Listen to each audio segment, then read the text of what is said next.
ગુજરાત નિર્ભય નિષ્પક્ષ નિરંતર। પાટણ જિલ્લાના હારીજ શહેરના ઝાપટપરા વિસ્તારમાં છેલ્લા 7 વર્ષથી વિસ્તારમાં ગટરના ગંદા પાણી રોડ રસ્તા પર ઉતરી આવતા વાહન ચાલકો સહિત રાહદારીઓ અને સ્થાનિકો ત્રાહિમામ પોકારી ઉઠ્યા છે।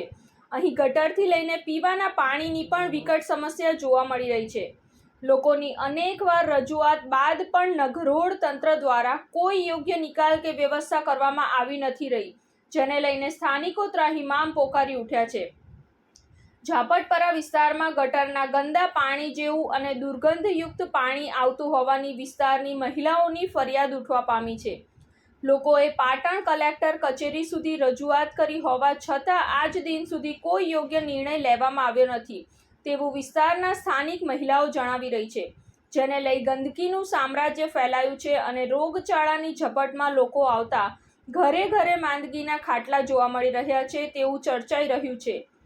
ભીલપરા ઝાપટપરા વિસ્તારમાં ગંદકીનું સામ્રાજ્ય ફેલાયેલ જોવા મળી રહ્યું છે, જેથી સ્થાનિકો હાલાકી ભોગવવા મજબૂર બન્યા છે। આ વિસ્તારમાં પાણીની ટાંકી હોવા છતાં પીવાનું પાણી લોકોને આપવામાં તંત્ર નિષ્ફળ જોવા મળી રહ્યું છે, જેને લઈને સ્થાનિકોમાં ભારે રોષ જોવા મળી રહ્યો છે। છેલ્લા 7 વર્ષથી ગટરના ગંદા પાણી રોડ રસ્તા પર ઉતરી આવવાનો સિલસિલો યથાવત રહેતા સ્થાનિકો ત્રાહિમામ પોકારી ઉઠ્યા છે, જેથી લોકો હવે સોસાયટી મૂકીને અન્ય વિસ્તારોમાં જવાની ઈચ્છા વ્યક્ત કરી રહ્યા છે। લોકોએ સ્થાનિક પ્રશ્નોનું નિરાકરણ નહીં આવે તો પાલિકાની ચૂંટણીનો બહિષ્કાર કરી ઉપવાસ ઉપર ઉતરવાની ચીમકી ઉચ્ચારી છે। આવો સાંભળીએ સ્થાનિકો શું જણાવી રહ્યા છે।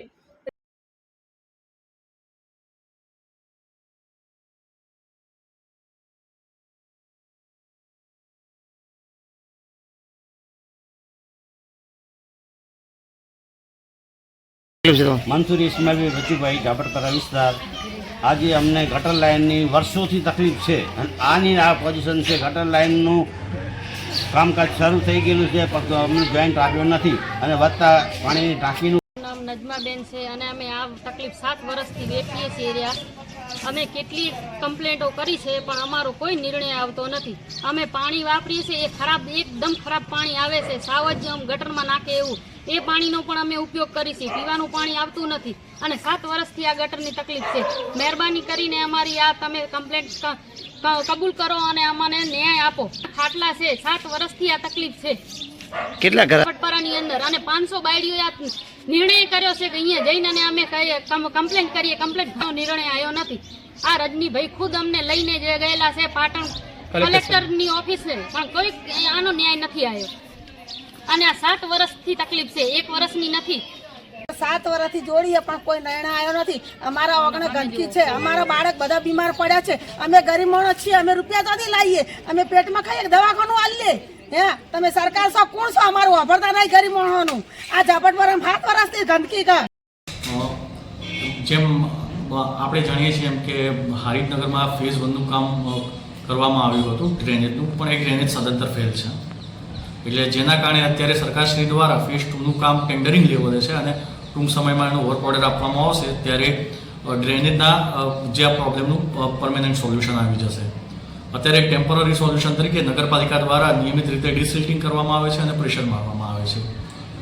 ભીલપુરા ખાડી વિસ્તારમાં 6 વર્ષ પહેલાં પાણીની ટાંકી બનાવવામાં આવી હતી, પરંતુ જે તે સમયે નગરપાલિકાની આર્થિક સ્થિતિ સારી ન હોવાના કારણે વીજ કનેક્શન મળી શક્યું ન હતું, પરંતુ હાલમાં જિલ્લા વહીવટી તંત્રના અથાગ પ્રયાસોથી આપણને વીજ કનેક્શન મળી ગયું છે અને એ ભીલપુરા ખાડી વિસ્તારના ટાંકાને મેઇન નેટવર્ક સાથે જોડવા માટે પણ અત્યારે આપણે ટેન્ડરિંગની પ્રક્રિયામાં છીએ। તો જ્યારે આનો વર્ક ઓર્ડર આપવામાં આવશે અને કામ થશે ત્યારે ભીલપુરા ખાડી વિસ્તારનું ટાંકી પણ મેઇન નેટવર્ક સાથે જોડાશે અને હારીજના નગરજનોને એના થકી પાણી મળશે।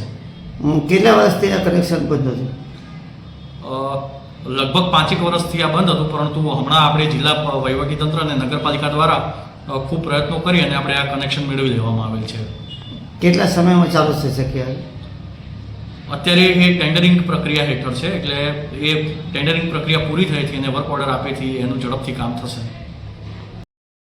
રિપોર્ટ અનિલ રામાનુજ સાથે સંજીવ રાજપૂત, TV9 ગુજરાત, હારીજ, પાટણ। જોતા રહો TV9 ગુજરાત નિર્ભય નિષ્પક્ષ નિરંતર।